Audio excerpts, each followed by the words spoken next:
आदाब नाज़रीन, आप सभी का इस्तकबाल है मुल्क की बात में। मैं हूं आपके साथ नेहा सिंह। खबरें शुरू करने से पहले एक नजर सुर्खियों पर। बकरीद के दिन हरिद्वार में खूनी बदला, नमाज पढ़कर लौटे नाबालिग का गला रेता। धर्मगुरु इंद्रेश कौशिक ने मुसलमानों को दी चेतावनी, सिर पर टोपी और चेहरे पर दाढ़ी नहीं रहने देंगे। देवरिया सुसाइड मामले पर मौलाना गौरा का बड़ा बयान, इस्लाम में खुदकुशी हराम, जहालत का नतीजा। पेस के लिए उड़ान भरेंगे भारत के शुभांशु, फुल ड्रेस में रिहर्सल हुआ पूरा। राहुल गांधी को ईसीआई ने दिया करारा जवाब, अपने लगाए इल्जामों को तहरीर में देने से पीछे हटे राहुल। बीवी ही निकली राजा की कातिल, सुपारी किलर से कराया राजा का कत्ल। दिल्ली में कोरोना का कोहराम, कोरोना का आंकड़ा 6000 के पार। दिल्ली के नेहरू विहार में 9 साल की बच्ची के साथ असमदरी, रेप के बाद किया कत्ल, पॉक्सो एक्ट में दर्ज हुआ केस। हिंदुस्तान के दबदबे के आगे पाकिस्तान ढेर, यूएनएससी की अहम कमेटियों में नहीं मिली जगह।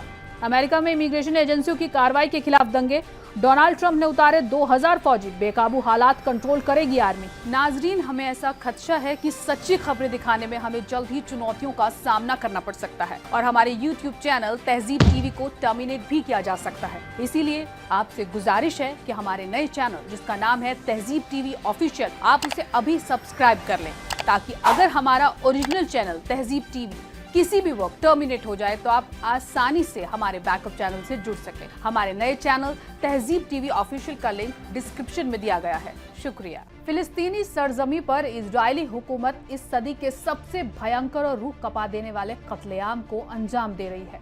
मजलूम फिलिस्तीनी पूरी दुनिया से मदद की गुहार लगा रहे हैं। इजराइल की जुल्मी घेराबंदी तोड़ने इमदादी समुद्री जहाज मेडलिन निकला था ताकि गजा में इंसानी मदद पहुंचा सके, लेकिन गजा पहुंचने से पहले ही इजराइल ने अपनी दादागिरी पर उतरते हुए इस जहाज को घेर लिया और इसमें मौजूद ग्रेटा थनबर्ग समेत कई बड़े एक्टिविस्ट को गिरफ्तार कर लिया, जिसके बाद दुनिया भर में तहलका मच गया। ईरान और हमास ने तो इसको लेकर इजराइल की जबरदस्त क्लास तक लगा डाली। गजा में 20 माह से जारी इजरायली जुल्म को पूरी दुनिया देख रही है। सब मजम्मत करने में लगे हुए हैं। हर कोई फिलिस्तीनियों के लिए दुआएं और मदद की आवाज उठा रहा है। ऐसे में जब इंसानी मदद लेकर गजा की तरफ कूच करने की हिम्मत दुनिया की बड़ी बड़ी ताकतें भी नहीं कर पाई, तब शेरनी का कलेजा लेकर मशहूर climate activist Greta Thunberg Israel से भिड़ने निकल गयी। गजा की घेराबंदी तोड़ने के लिए इस सफर में उसके साथ 11 दीगर मशहूर एक्टिविस्ट और जर्नलिस्ट मौजूद थे। फ्रीडम फ्लोटिला इतिहाद के जरिए ऑपरेटेड ब्रिटिश पंचम वाला मेडलिन नामी जहाज 1 जून को सिसली से रवाना हुआ था ताकि गजा में इंसानी मदद पहुंचा सके। प्रेस टीवी के मुताबिक मेडलिन जहाज जब घेरे हुए फिलिस्तीनी इलाके के साहिल के पास पहुंचा तो इजरायली फौज ने आज मेडलिन पर हमला कर दिया और चालक दल को अगवा कर लिया। इजराइल के जरिए इंटरनेशनल वाटर्स में मेडलिन पर हमला करने के बाद आलमी सतह पर इसकी मजम्मत शुरू हो गई। ये जहाज इजरायली जीनोसाइड के बीच घेरे गए गजा की ओर जा रहा था। मेडलिन जहाज पर 12 इंटरनेशनल कैंपेनर्स में ग्रेटा थनबर्ग के अलावा गेम ऑफ थ्रोन्स के अदाकार लियाम और फिलिस्तीनी मूल के यूरोपीय एमपी के फ्रांसीसी सदस्य रीमा हसन भी जहाज पर सवार थी। फ्रीडम फ्लोटिला इत्तेहाद ने टेलीग्राम पर पोस्ट किया, मेडलिन जहाज से राब्ता टूट गया है, इजरायली फौज जहाज पर चढ़ गई है। साथ ही कहा कि इजरायली फौज ने मुसाफिरों को अगवा कर लिया है। इजराइल के जरिए अंजाम दी गई गुंडागर्दी पर पूरी दुनिया में हाहाकार मच गया है। बड़े बड़े देश और तंजीमें इजराइल की इस कायराना हरकत की मजम्मत कर रहे हैं। इसके साथ ही ईरान ने भी इजराइल पर जमकर हमला बोला है। प्रेस टीवी के मुताबिक ईरानी फॉरेन मिनिस्ट्री ने इजराइल के जरिए मेडलिन जहाज पर हमला कर 12 हाई प्रोफाइल इंटरनेशनल एक्टिविस्ट के अगवा करने की मजम्मत की है। बयान में आगे कहा गया कि इस जहाज पर हमला बेशक आलमी कानून के तहत समुद्री डकैती का जुर्म माना जाएगा, लेकिन चूंकि इसका मकसद जीनोसाइड का सामना कर रहे लोगों की मदद रोकना है, इसलिए ये भी एक जुर्म है। वहीं फिलिस्तीनी ग्रुप हमास ने भी इजराइल को खरी खोटी सुनाई है। हमास ने एक बयान में कहा, हमास जायोनी कब्जाधारी फोर्सेस के जरिए समुद्री डकैती के जुर्म की कड़े अल्फाजों में मजम्मत करता है। हमास ने इस बात पर जोर दिया कि इजराइल जो कर रहा है वो ऑर्गेनाइज्ड स्टेट टेररिज्म, आलमी कानून की खुली खिलाफ वर्जी है। इसके लिए इजराइल की गिरफ्त होना जरूरी है। सुबह से गजा में इजरायली बमबारी में कम से कम 21 फिलिस्तीनी मारे गए हैं और दर्जनों जख्मी हुए हैं।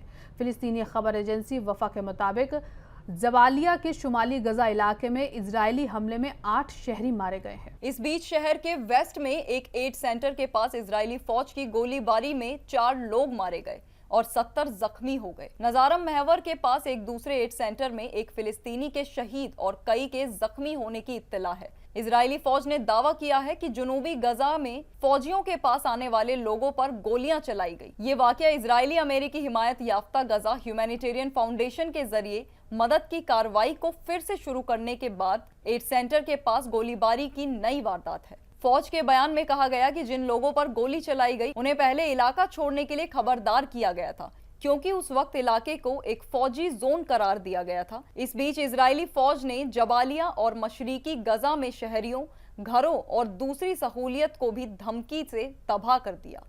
तिब्बी जराये के मुताबिक गजा के अस्पतालों में केवल 2 दिनों का ईंधन बचा है, जबकि जख्मियों को जुनूबी इलाकों के अस्पताल तक पहुंचाने में भी सख्त मुश्किलात का सामना है। हरिद्वार में बकरीद के त्योहार पर एक घटना ने इलाके में सनसनी फैला दी है, जहां एक शख्स ने नाबालिग लड़के का बेरहमी से कत्ल कर दिया। इत्तला मिलते ही मौके पर पहुंची पुलिस ने लाश को कब्जे में लेकर पोस्टमार्टम के लिए भेज दिया है। पूछताछ में मुलजिम ने कत्ल के पीछे चौंकाने वाला खुलासा किया है। उत्तराखंड के हरिद्वार में ईद उल अजहा के दिन एक दर्दनाक वाकया पेश आया है, जहां एक नौजवान का गला रेत कर कत्ल कर दिया गया।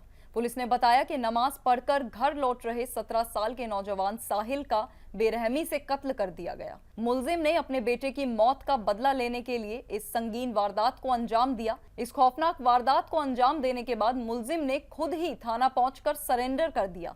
इस वाकये से पूरे इलाके में सनसनी फैल गई है। पुलिस ने मुर्दा जिस्म को कब्जे में लेकर पोस्टमार्टम के लिए भेज दिया है और आगे की तफ्तीश शुरू कर दी है। ये वाकया 1 साल पुरानी रंजिश का नतीजा है। मिली हुई मालूमात के मुताबिक पिछले साल बकरीद के अगले दिन मोहल्ला पठानपुर के 3 नौजवान गंगा नहर में नहाने गए थे, जहां एक किशोर की डूबने से मौत हो गई थी। मकतूल किशोर के वालिद रियासत को शक था कि साहिल और एक और किशोर उसके बेटे की मौत के जिम्मेदार हैं। इसी पुरानी दुश्मनी की बुनियाद पर रियासत ने साहिल के कत्ल की योजना बनाई थी। मीडिया रिपोर्ट्स के मुताबिक शनिवार की सुबह जब पूरा मोहल्ला ईद उल अजहा की नमाज पढ़ने जा रहा था, उस वक्त मकतूल साहिल भी मस्जिद गया था। नमाज अदा करने के बाद साहिल अपने घर लौटा और दोस्तों से मिलने मोहल्ले में ही जा रहा था। सुबह करीब 10 बजे मुलजिम रियासत मोटरसाइकिल पर सवार होकर साहिल के घर के पास पहुंचा।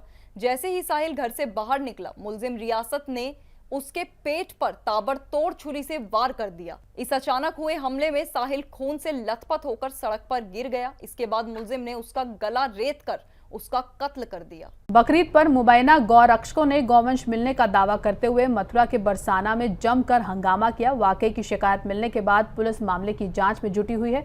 वहीं हिंदू धर्मगुरु इंद्रेश कौशिक ने मुसलमानों को चेतावनी देते हुए उनके चेहरे से दाढ़ी उतारने की धमकी तक दी। पूरे देश में ईद उल अजहा का त्योहार अमन और खुशहाली से मुकम्मल हो गया। ताहम कई जगहों पर गोवंश के नाम पर माहौल बिगाड़ने की कोशिश की गई। समय रहते पुलिस की कार्रवाई से मामला शांत हो गया। बकरीद पर मथुरा में गोवर्धन बरसाना रोड पर मौजूद एक ईदगाह के पास मुबैना गौवंश के बाकियात मिलने का दावा किया गया। इसकी मालूमात मिलते ही हिंदूवादी तंजीमों ने जमकर हंगामा किया। फिरके वाराना तनाव को देखते हुए मौके पर बड़ी तादाद में पुलिस फोर्स तैनात किया गया। मथुरा पुलिस ने 70 से ज्यादा लोगों के खिलाफ FIR दर्ज की। पुलिस मामले की गहनता से जांच में जुटी है। दूसरी तरफ मुस्लिम फरीक का कहना है कि इस मामले में बिना फर्क किए जांच होने पर सच सामने आ जाएगा। उन्होंने कोई गलती नहीं की है। पुलिस के जरिए कई लोगों की गिरफ्तारी के बाद मुसलमानों में डर और दहशत का माहौल है। इस बीच कई हिंदू तंजीमों ने पुलिस से सख्त कार्रवाई की मांग की है और समुदाय खास के खिलाफ हिंसक मुहिम चलाने की धमकी दे रहे हैं। अयोध्या के मुबैना हिंदू गुरु इंद्रेश कौशिक के जरिए दिए गए एक बयान से देश में अमन पसंद लोगों की बेचैनी बढ़ गई है। मीडिया से बातचीत में इंद्रेश कौशिक ने कहा कि अगर वो लगातार ऐसा करते रहे तो उनके सिर पर सफेद टोपी और उनके चेहरे पर दाढ़ी उखाड़ने का काम करेंगे। अपने मुतनाज़ा बयान में हिंदू धर्मगुरु इंद्रेश कौशिक ने दावा किया कि मथुरा में हमारी गायों को सड़कों पर काटा गया, गाय के बाकियात बहाए गए और उनका खून जगह जगह मिल रहा है। इंद्रेश कौशिक ने कहा कि बहुत ही अफसोसनाक और दर्दनाक है। इसका जबरदस्त एहतजाज होगा, ये तय है। देश के सबसे बड़े अक़लियती बिरादरी को धमकी देते हुए इंद्रेश कौशिक ने कहा कि अब मुसलमानों के खात्मे का समय आ गया। शनिचर को जब एक तरफ लोग बकरीद की खुशियों में डूबे हुए थे, इसी दौरान देवरिया में एक शख्स ने खुद का गला रेत कर सुसाइड कर लिया। मरहूम के पास से बरामद सुसाइड नोट में हैरान करने वाला खुलासा हुआ है। इस मामले में अब कारी इसहाक गौरा का एक बड़ा बयान भी सामने आया है।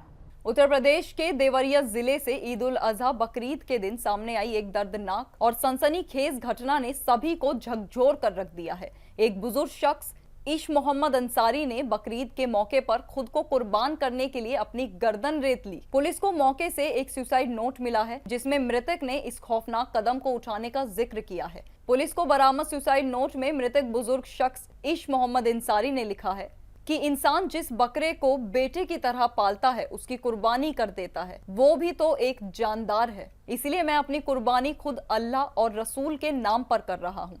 किसी ने मेरा कत्ल नहीं किया है। इस सुसाइड नोट के सामने आने के बाद समुदाय विशेष को लगातार निशाना बनाते लोगों ने सवाल उठाना शुरू कर दिया है। वहीं इस्लामी हलकों में भी गंभीर चिंता और अफसोस का माहौल है। मशहूर इस्लामी आलिम मौलाना कारी इसहाक गोरा ने इस वाक़ये पर गहरा दुख जताते हुए इसे इस्लाम की तालीमात की खतरनाक गलतफहमी का नतीजा बताया है। मौलाना ने साफ शब्दों में कहा कि इस्लाम में खुदकुशी सख्त हराम है। ये ना सिर्फ एक बड़ा गुनाह है, बल्कि ऐसा शख्स अल्लाह की दी हुई जिंदगी को ठुकराता है जो इस्लामी अकीदे के खिलाफ है। मौलाना इसहाक गोरा ने आगे कहा कि ये अफसोसजनक घटना इस बात की गवाही देती है कि आज आम मुसलमानों में इस्लामी तालीम और समझ की भारी कमी है। कुर्बानी का मकसद जानवर को मारना नहीं, बल्कि अल्लाह के हुक्म की इताअत है, जैसा कि हजरत इब्राहिम अलैहिस्सलाम ने करके दिखाया है। उन्होंने कहा, किसी इंसान का खुद को कुर्बान कर देना ना शरीयत में जायज है, ना इंसानियत में। इसहाक गोरा के मुताबिक इस्लाम जज्बात नहीं, हिकमत और इल्म का मजहब है।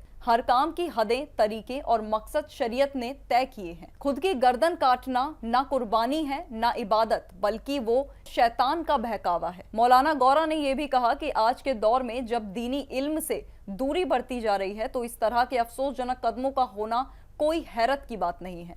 उन्होंने कहा कि अगर लोगों को सही दीनी तालीम दी जाए तो ऐसे जहालत भरे फैसलों से समाज को बचाया जा सकता है। हिंदुस्तानी एस्ट्रोनॉट शुभांशु शुक्ला जल्द ही स्पेस के लिए उड़ान भरेंगे। वो एक्सियोम स्पेस के AX4 मिशन का हिस्सा रहेंगे। ये मिशन भारत के लिए बहुत खास है।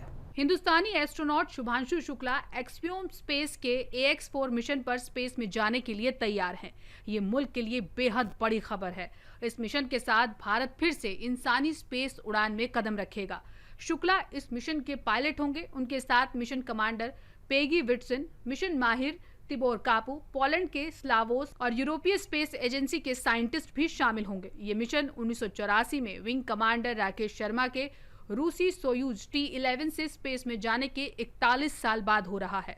इस मिशन में कई साइंसी तहकीकात की जाएगी, जिससे इंसानी सेहत और धरती के बारे में नई मालूमात हासिल होगी। शुभांशु शुक्ला जल्द ही अंतरिक्ष में उड़ान भरेंगे। वो एक्सियोम स्पेस के AX4 मिशन का हिस्सा हैं। ये मिशन मुल्क के लिए बहुत खास है। इससे भारत फिर इंसानी मिशन भेजेगा। शुक्ला और उनकी टोली ने लॉन्च की पूरी तैयारी कर ली है। उन्होंने SpaceX टीम के साथ मिलकर काम किया है। फैल्कन 9 रॉकेट का स्टैटिक फायर टेस्ट भी हो चुका है, जो बेहद जरूरी था ताकि रॉकेट की किसी भी खराबी का पता चल सके। AX4 मिशन 10 जून को फ्लोरिडा से लॉन्च होगा। ये नासा के कैनेडी स्पेस सेंटर से उड़ान भरेगा। स्टैटिक फायर टेस्ट कामयाब रहा है। अब टोली डाटा की तहकीकात कर रही है और मौसम पर भी नजर रख रही है, क्योंकि अच्छा मौसम काफी अहम है। इस ऐतिहासिक उड़ान से पहले शुभांशु शुक्ला ने एक वीडियो जारी किया, जिसमें उन्होंने कहा, नमस्ते, मैं ग्रुप कैप्टन शुभांशु शुक्ला हूं। 15 साल तक कॉम्बैट पायलट रहने के बाद शुक्ला अब इंटरनेशनल स्पेस स्टेशन की सैर करने वाले पहले भारतीय नागरिक बनेंगे। ये ऐतिहासिक मिशन एक्सियोम स्पेस के AX4 मिशन के तहत लॉन्च किया जाएगा, जिसे मिशन आकाश गंगा भी कहा जा रहा है। ये प्राइवेट स्पेस फ्लाइट 10 जून को नासा के कैनेडी स्पेस सेंटर से स्पेस एक्स के क्रू ड्रैगन C213 यान के जरिए लॉन्च होगी। करीब 28 घंटे के सफर के बाद यान 11 जून की रात लगभग 10 बजे ISS से जुड़ जाएगा। सोनम रघुवंशी गाजीपुर के ढाबे से पकड़ी जा चुकी है। माना जा रहा है कि उसी ने मेघालय में हनीमून के दौरान अपने शौहर का कत्ल सुपारी देकर करवाया। इस साल मेरठ के सनसनीखेज कत्लेआम में बीवी ने अपने आशिक के साथ मिलकर अपने शौहर की हत्या कर दी। दोनों ने सौरभ की लाश के 15 टुकड़े किए और उन्हें एक नीले ड्राम में भरकर सीमेंट में सील कर दिया। दोनों मुलजिम जेल में हैं। बताया जा रहा है कि कत्ल के बाद दोनों शिमला घूमने चले गए थे। अब 2 जून को मेघालय में हनीमून मनाने गए राजा रघुवंशी की लाश एक खाई में मिली। इसके बाद से सोनम लापता थी। अब पुलिस ने इत्तला दी कि उसे सोनम रघुवंशी गाजीपुर के ढाबे से मिली है। पुलिस ने उसे अरेस्ट कर मेडिकल जांच के लिए भेजा है। शिलांग से दोनों गायब हो गए थे। मेघालय के DGP के हवाले से कहा जा रहा है कि सुपारी किलर के जरिए सोनम ने अपने शौहर राजा की हत्या करवाई थी। ताहम सोनम के अहले खाना का कहना है कि मेघालय पुलिस गलत दावे कर रही है। इंदौर पुलिस गाजीपुर के लिए रवाना हो गई है। मध्य प्रदेश के CM मोहन यादव ने मरकजी वजीर दाखिला अमित शाह से इस मामले की जांच CBI को सौंपने की अपील की है। राजा और सोनम रघुवंशी की शादी 11 मई को इंदौर में हुई थी। शादी के ठीक 9 दिन बाद 20 मई को दोनों हनीमून पर मेघालय पहुंचे थे। 23 मई को शिलांग के नोंगरियाट गांव में double decker living root bridge घूमने के बाद दोनों अचानक लापता हो गए। उनकी किराए की स्कूटी 24 मई को सोहरा के पास लावारिस हालत में मिली थी। इस मामले में राजा रघुवंशी के भाई अर्पित ने कहा कि इंदौर पुलिस ने मालूमात दी है कि सोनम और उनके साथ कुछ लोग गिरफ्तार हुए हैं। हमें इंसाफ मिलना चाहिए। मेरे छोटे भाई को किसने मारा, क्यों मारा, इसकी तफ्तीश होनी चाहिए। वहीं सोनम के वालिदा देवी सिंह रघुवंशी ने मेघालय पुलिस और इंतजामिया पर संजीदा इल्जाम लगाते हुए मरकजी हुकूमत से इस मामले की सीबीआई से जांच कराने की मांग की थी और इस बीच सोनम रघुवंशी ने सरेंडर कर दिया। और 3 हमलावरों की गिरफ्तारी पर मेघालय के सीएम कॉनराड संगमा ने ट्वीट किया। राजा हत्याकांड में 7 दिनों के भीतर मेघालय पुलिस को बड़ी कामयाबी मिली है। मध्य प्रदेश के रहने वाले 3 हमलावरों को गिरफ्तार कर लिया गया है। खातून ने सरेंडर कर दिया है और एक दीगर हमलावर को पकड़ने के लिए मुहिम अभी भी जारी है। दिल्ली के नेहरू विहार में 9 साल की एक बच्ची के साथ अस्मत दरी और कत्ल का मामला सामने आया है। वाकये के बाद मुलजिम ने बच्ची की लाश को सूटकेस में ठूसकर एक बंद मकान में डाल दिया था। दिल दहला देने वाला ये मामला सामने आने के बाद से पुलिस ने नामालूम अफराद के खिलाफ पॉक्सो एक्ट समेत दूसरी दफात में मामला दर्ज कर जांच शुरू कर दी है। कौमी राजधानी दिल्ली में एक बार फिर बेहद शर्मनाक वाकया पेश आया है। यहाँ शुमाल मशरिक दिल्ली में थाना दयालपुर के नेहरू विहार में एक 9 साल की लड़की के साथ अस्मत दरी और कत्ल को अंजाम दिया गया है। लड़की की लाश एक बंद मकान के अंदर सूटकेस में मिली है। खबर मिलने पर मौके पर पहुंची पुलिस ने लाश को कब्जे में लेके पोस्टमार्टम के लिए भेज दिया है। वाकया शनिवार रात करीब 8:45 बजे का है। शक है कि बच्चे के साथ अस्मत दरी करने के बाद कत्ल कहीं और किया गया और बाद में लाश को बंद मकान में ठिकाने में लगाया गया। दिल्ली पुलिस के मुताबिक बच्ची की लाश उसके पड़ोस में एक बंद मकान के अंदर मिली है। ऐसे में शुबा है कि वारदात को बच्ची के किसी पड़ोसी ने अंजाम दिया है और पहचाने जाने के डर से उसने बच्ची का गला घोंटकर कत्ल कर दिया। बाद में उसने लाश को सूटकेस में बंद कर इस मकान में ठिकाने लगाने की कोशिश की। पुलिस के मुताबिक बच्ची की लाश उसके वालिद को मिली थी। वो खुद ही उसे लेकर जेपीसी अस्पताल पहुंचे थे, जहां डॉक्टरों ने बच्ची को मुर्दा करार दिया। पुलिस के मुताबिक बच्ची शनिवार की शाम से ही लापता थी। वालिदैन उसकी तलाश करते हुए पास के खाली मकान में पहुंचे तो उन्हें मशकूक सूटकेस नजर आया। खोलकर देखा तो उसमें बच्ची को ठूस कर भरा हुआ था। वालिदैन के मुताबिक उस वक्त बच्ची बेहोश थी। उसके चेहरे पर चोट के गहरे निशान थे। आनन फानन में उसे जेपीसी अस्पताल ले जाया गया, लेकिन डॉक्टरों ने उसे मुर्दा करार दिया। पुलिस ने बच्ची की लाश को कब्जे में लेकर गुरु तेग बहादुर अस्पताल की मॉर्चरी में महफूज रखवा दिया है। इस ताल्लुक में बच्ची के वालिद की तहरीर पर दयालपुर पुलिस ने नामालूम अफराद के खिलाफ पॉक्सो एक्ट समेत दूसरी दफात में मुकदमा दर्ज कर मुलजिम की तलाश शुरू कर दी है। मामले की जांच के लिए पुलिस ने अलग अलग टीमों को तश्कील किया है। इसके अलावा मौका वारदात के आसपास लगे सीसीटीवी कैमरों को भी खंगाला जा रहा है। मुल्क भर में एक बार फिर कोरोना के मामले तेजी से बढ़ रहे हैं। अब तक कोरोना के केस 6000 के पार हो चुके हैं। दिल्ली, केरल और गुजरात में एक्टिव केस लगातार बढ़ रहे हैं। कोविड-19 के देश भर में तेजी से मामले बढ़ रहे हैं। अब तक पूरे मुल्क में कोरोना के केस बढ़कर 6000 के पार हो गए हैं। सिर्फ 24 घंटे में कोरोना के नए 378 मामले सामने आए हैं। अब तक कोरोना के कुल मामलों की तादाद 6133 तक पहुंच चुकी है। वहीं कोरोना इन्फेक्शन की वजह से 6 मरीजों की मौत भी हो चुकी है। मुल्क के मुख्तलिफ हिस्सों से कोरोना के केस सामने आ रहे हैं। मुल्क में सबसे ज्यादा 24 घंटे में केरल से 144 केस दर्ज हुए हैं। एक्टिव केसों की तादाद बढ़कर 1950 हो चुकी है। मुल्क की दारुल हुकूमत दिल्ली में भी कोरोना का कहर जारी है। 24 घंटे में तकरीबन 21 नए केस रिपोर्ट हुए हैं। इस वक्त दिल्ली में कोरोना मरीजों की कुल तादाद 686 पहुंच चुकी है। सिर्फ दिल्ली में कोरोना से अब तक 6 लोगों की जान जा चुकी है। दिल्ली में कुल मुतासिर अफराद की तादाद अब 1024 हो गई है। केरल के साथ साथ गुजरात में भी कोरोना के केस तेजी से बढ़ते दिख रहे हैं। केरल में 24 घंटे में 144 नए मामले दर्ज हुए हैं, जबकि अब तक वहां कुल 1950 लोग संक्रमित हो चुके हैं। वहीं गुजरात में एक्टिव केसों की तादाद 822 तक पहुंच चुकी है। ताहम कोरोना से बचाव मुश्किल नहीं है। जब भी आप हॉस्पिटल जाएं तो मास्क का इस्तेमाल जरूर करें। साथ ही कोरोना से संक्रमित अफराद से दूरी बनाए रखें। अगर आपको कोरोना की अलामत महसूस हो तो नजदीकी सेंटर में जाकर इलाज करवा सकते हैं। ओटीसी दवाओं के बजाय आपको किसी डॉक्टर से राब्ता करना चाहिए। अच्छी इम्यूनिटी वाले अफराद पर कोरोना का असर कम होता है, जबकि कमजोर इम्यूनिटी की वजह से ये जानलेवा भी साबित हो सकता है। यूएनएससी में पाकिस्तान को एक बार फिर से बड़ा झटका लगा है। उसने 4 अहम कमेटियों की सदारत मांगी थी, लेकिन उसे सिर्फ 1988 तालिबान सेक्शंस कमेटी की कमान मिली है।